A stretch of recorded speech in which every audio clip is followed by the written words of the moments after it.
True terror is to wake up one morning and discover that your high school class is running the country. Our awareness is all that is alive and may be sacred in any of us. Everything else about us is dead machinery. Nobody's so damn well educated that you can't learn 90% of what he knows in 6 weeks. The other 10% is decoration. The planet was being destroyed by manufacturing processes, and what was being manufactured was lousy, by and large. But his head no longer sheltered ideas of how things could be and should be on the planet, as opposed to how they really were. There was only one way for the Earth to be, he thought, the way it was. And the charming little cottage he'd taken as a symbol of the good life of a farmer was as irrelevant as a statue of Venus at the gate of a sewage disposal plant. But you find out quick enough that old friends are old friends, and nothing more, no wiser, no more help than anyone else. Like so many Americans, she was trying to construct a life that made sense from things she found in gift shops.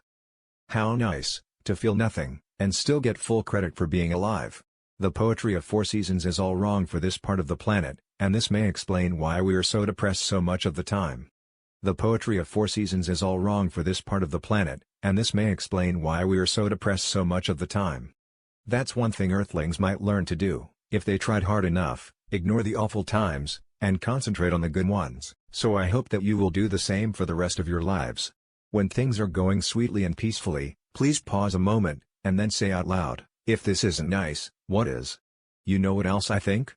I think life is no way to treat an animal, and not just people, but pigs and chickens, too. Life just hurts too much. But I have to say this in defense of humankind: no matter in what era in history, including the Garden of Eden, everybody just got there. And, except for the Garden of Eden, there were already all these crazy games going on, which could make you act crazy, even if you weren't crazy to begin with. Live by the FOMA that make you brave and kind and healthy and happy. People have to talk about something just to keep their voice boxes in working order, so they'll have good voice boxes in case there's ever anything really meaningful to say. No wonder kids grow up crazy. A cat's cradle is nothing but a bunch of X's between somebody's hands, and little kids look and look and look at all those X's, no damn cat, and no damn cradle. Beware of the man who works hard to learn something, learns it, and finds himself no wiser than before. He is full of murderous resentment of people who are ignorant without having come by their ignorance the hard way. What should young people do with their lives today? Many things, obviously. But the most daring thing is to create stable communities in which the terrible disease of loneliness can be cured. I admire anybody who finishes a work of art, no matter how full it may be. I believe that reading and writing are the most nourishing forms of meditation anyone has so far found. By reading the writings of the most interesting minds in history, we meditate with our own minds and theirs as well. This to me is a miracle. That's what it was to be young, to be enthusiastic rather than envious about the good work other people could do. Be aware of this truth that the people on this earth could be joyous, if only they would live rationally, and if they would contribute mutually to each other's welfare. That is my principal objection to life. I think it is too easy, when alive, to make perfectly horrible mistakes. You want to know something? We are still in the Dark Ages. The Dark Ages, they haven't ended yet. Egregious. Most people think that word means terrible or unheard of or unforgivable. It has a much more interesting story than that to tell. It means outside the herd. Imagine that thousands of people, outside the herd. What passes for a culture in my head is really a bunch of commercials, and this is intolerable.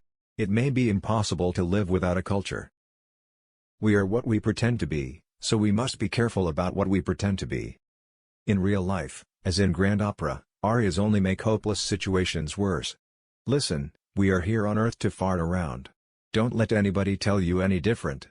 Here is all she had to say about death. Oh my, oh my. On other days we have wars as horrible as any you've ever seen or read about. There isn't anything we can do about them, so we simply don't look at them. We ignore them. We spend eternity looking at pleasant moments, like today at the zoo. Many novelties have come from America. The most startling of these, a thing without precedent, is a mass of undignified poor. They do not love one another because they do not love themselves. If you protest, if you think that death is a terrible thing, then you have not understood a word I've said. It is time for you to go home to your wives and children, and it is time for me to be dead for a little while, and then live again. The nicest veterans, the kindest and funniest ones, the ones who hated war the most, were the ones who'd really fought. If I should ever die, again God forbid, I hope some of you will say, Kurt's up in heaven now. That's my favorite joke. I am of course notoriously hooked on cigarettes. I keep hoping the things will kill me. A fire at one end and a full at the other. Perhaps, when we remember wars, we should take off our clothes and paint ourselves blue and go on all fours all day long and grunt like pigs. That would surely be more appropriate than noble oratory and shows of flags and well-oiled guns. You'll forget it when you're dead, and so will I. When I'm dead, I'm going to forget everything, and I advise you to do the same. We cannot get rid of mankind's fleetingly wicked wishes. We can get rid of the machines that make them come true. I give you a holy word, disarm. All time is all time. It does not change. It does not lend itself to warnings or explanations. It simply is. Take it moment by moment, and you will find that we are all, as I've said before, bugs in amber. All moments, past, present and future, always have existed, always will exist. There is no beginning, no middle, no end, no suspense, no moral, no causes, no effects. What we love in our books are the depths of many marvelous moments seen all at one time. It is just an illusion we have here on earth that one moment follows another one, like beads on a string, and that once a moment is gone it is gone forever. Actors know everything they are going to say and do, and how everything is going to come out in the end, for good or ill, when the curtain goes up on Act 1, Scene 1. Yet they have no choice but to behave as though the future were a mystery. Listen, if it isn't a timequake dragging us through knothole after knothole, it's something else just as mean and powerful. A purpose of human life, no matter who is controlling it, is to love whoever is around to be loved. Americans are forever searching for love in forms it never takes, in places it can never be. It must have something to do with the vanished frontier. It was very exciting for her, taking his dignity away in the name of love. I will tell you how to win love: wear nice clothing and smile all the time. Learn the words to all the latest songs. There is love enough in this world for everybody, if people will just look. I am proof of that. And how can you say a man had a good mind when he couldn't even bother to do anything when the best-hearted, most beautiful woman in the world, his own wife, was dying for lack of love and understanding? They were lovebirds. They entertained each other endlessly with little gifts, sights worth seeing out the plane window, amusing or instructive bits from things they read, random recollections of times gone by. We Bokanonists believe that it is impossible to be soul to soul with another person without loving the person, provided the feet of both persons are clean and nicely tended. A man who wants all of somebody's love. That's very bad. Actually, I am highly suspicious of love, and any honest biography of me would bear that out.